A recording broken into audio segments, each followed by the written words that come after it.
ದರ್ಶಿ vlogs ವೀಕ್ಷಕ ಬಂಧುಗಳಿಗೆ ನಮನಗಳು.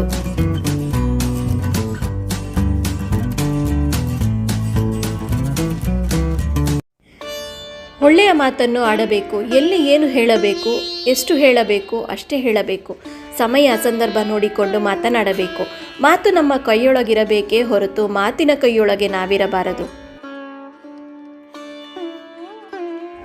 ಸೂರ್ಯನ ಕಿರಣಗಳು ಕೊಳಕು ಇರುವ ಜಾಗಕ್ಕೂ ಹೋಗುತ್ತದೆ, ಆದರೆ ಅದು ಕೊಳಕಾಗುವುದಿಲ್ಲ. ನಾವು ಬದುಕಿನಲ್ಲಿ ಸೂರ್ಯನ ಕಿರಣದಂತೆ ಆಗಬೇಕು. ಯಾವ ಜಾಗಕ್ಕೆ ಹೋದರೂ, ಯಾರ ಜೊತೆ ಇದ್ದರೂ ನಾವು ನಾವಾಗಿರಬೇಕು, ಕೊಳಕಾಗಬಾರದು. ಯಾರ ನೋವಿಗೆ ಯಾರು ಹೊಣೆಗಾರರು? ನಿನ್ನ ಕಣ್ಣೀರಿಗೆ ಯಾರು ಮರಗುವರು? ನಿನಗೆ ನೀನೇ ಮಿತ್ರ, ನಿನಗೆ ನೀನೇ ಶತ್ರು. ನಿನ್ನಿಂದಲೇ ಶಾಂತಿ, ನಿನ್ನಿಂದಲೇ ಕ್ರಾಂತಿ.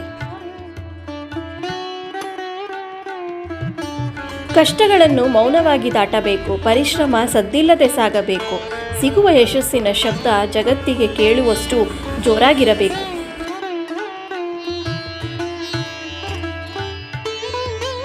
ಕಾಲವನ್ನು ಯಾರೂ ನೋಡಿಲ್ಲ, ಅದಕ್ಕೆ ರೂಪವಿಲ್ಲ. ಸಣ್ಣವರಿಗೆ ದೊಡ್ಡವರಿಗೆ ಕಾಲವಿದೆ, ಅದನ್ನು ತಡೆಯಲು ಯಾರಿಂದಲೂ ಸಾಧ್ಯವಿಲ್ಲ.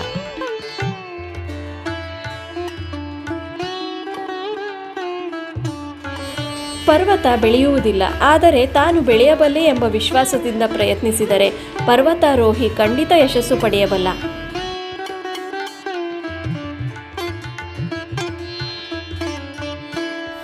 ತನ್ನನ್ನು ತನ್ನ ಸೌಖ್ಯವನ್ನು ಮರೆತು ಪರರ ಹಿತಕ್ಕಾಗಿ ಮಾಡುವ ಕಾರ್ಯವೇ ತಪಸ್ಸು. ಅದರಿಂದ ಸತ್ಯ ಸಾಕ್ಷಾತ್ಕಾರ.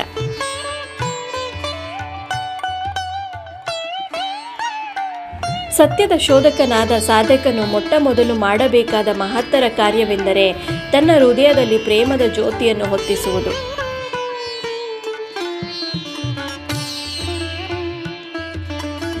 ಇರೋದು ಇರ್ತದ, ಹೋಗೋದು ಹೋಗ್ತದ. ಯಾವುದನ್ನು ಹೆಚ್ಚಿಗೆ ಹಚ್ಚಿಕೊಳ್ಳದೆ ಸಮಾಧಾನವಾಗಿರಬೇಕು. ಇದೇ ಸುಖ ಜೀವನದ ಮಂತ್ರ.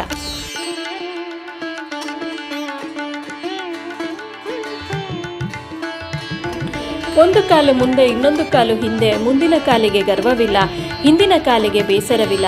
ಯಾಕೆಂದರೆ ಅವುಗಳಿಗೆ ಗೊತ್ತು, ಇದು ಕ್ಷಣಾರ್ಧದಲ್ಲಿ ಬದಲಾಗುವುದು. ಇದೇ ಅಂತ ಜೀವನವು ಹೀಗೆ ಯಾವಾಗಲೂ ಸಿದ್ಧವಾಗಿರುವುದಿಲ್ಲ. ಕುದಿಯುವವರು ಕುದಿಯಲಿ, ಉರಿಯುವವರು ಉರಿಯಲಿ, ನಿನ್ನ ಪಾಡಿಗೆ ನೀನಿರು. ಕುದಿಯುವವರು ಹಾವಿಯಾಗುತ್ತಾರೆ, ಉರಿಯುವವರು ಬೂದಿಯಾಗುತ್ತಾರೆ.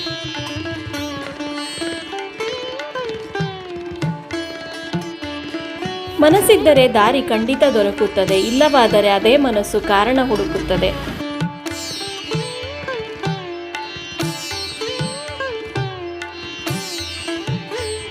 ಮನಸ್ಸು ಮಲಿನವಾದರೆ ಮಾತು ಕಲ್ಮಶವಾಗಿ ಹೊರಡುತ್ತದೆ. ಹೃದಯ ಪರಿಮಳ, ಮಾತು ಮಕರಂದ.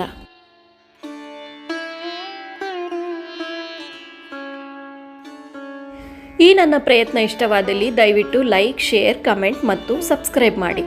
ಧನ್ಯವಾದಗಳು.